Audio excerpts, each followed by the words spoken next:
How to blend two images in Photoshop. Method 1, the layer opacity option. The first way we'll look at for blending two images together is by using Photoshop's layer opacity option. Here's the first I'll be using. And here's the second image. If we look in the layers panel, we see both images on their own separate layers. The forest photo is on the background layer and the portrait is on layer 1 above it. The opacity value. The opacity option is found in the upper right of the layers panel. By default, it's set to 100%, which means that the currently selected layer, layer 1, is completely blocking the layer below it from view. The opacity value controls a layer's level of transparency. By simply lowering the value, we make the layer more transparent, allowing some of the image below it to show through. The more we lower the opacity, the more the top image will fade into the bottom image. I'll lower the opacity from 100% down to 75%. This means that we're now blending 75% of the image on the top layer with 25% of the image on the bottom layer. And here we see that the image is starting to blend in with the forest photo.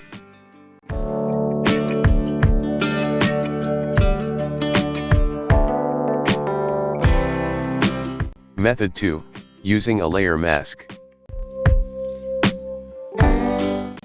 The second way we'll look at for blending two images in Photoshop is by using a layer mask.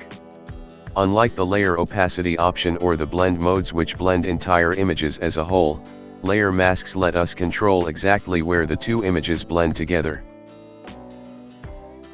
Adding a layer mask. To add a layer mask, first make sure the top layer is selected. Then, click the Add Layer Mask icon at the bottom of the Layers panel. How a layer mask works. Layer masks control the transparency of a layer, just like we saw with the opacity option in the Layers panel.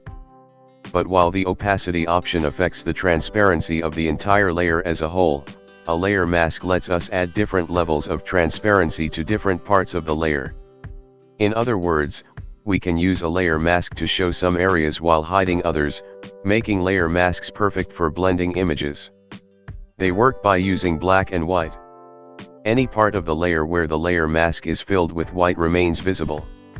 And any part of the layer where the mask is filled with black is hidden. Let's see how we can quickly blend our two images together by drawing a black to white gradient on the layer mask. Selecting the gradient tool.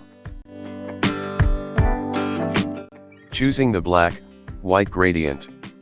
With the gradient tool selected, go up to the options bar and click on the down pointing arrow next to the gradient swatch.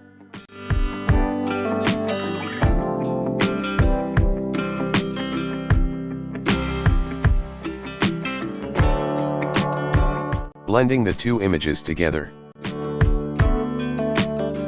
Make sure the layer mask, not the image itself, is selected by clicking on the layer mask thumbnail. You should see a highlight border around it. Then, click on the image and drag out a black to white gradient.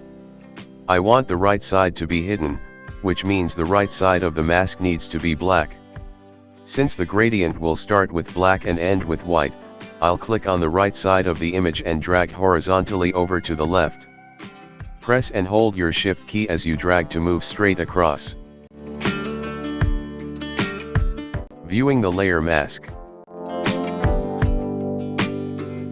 If we look at the layer mask thumbnail in the Layers panel, we see where the gradient was drawn. The black area on the right is where the top image is hidden in the document, allowing the photo on the background layer to show through. And the white area on the left is where the top image remains visible.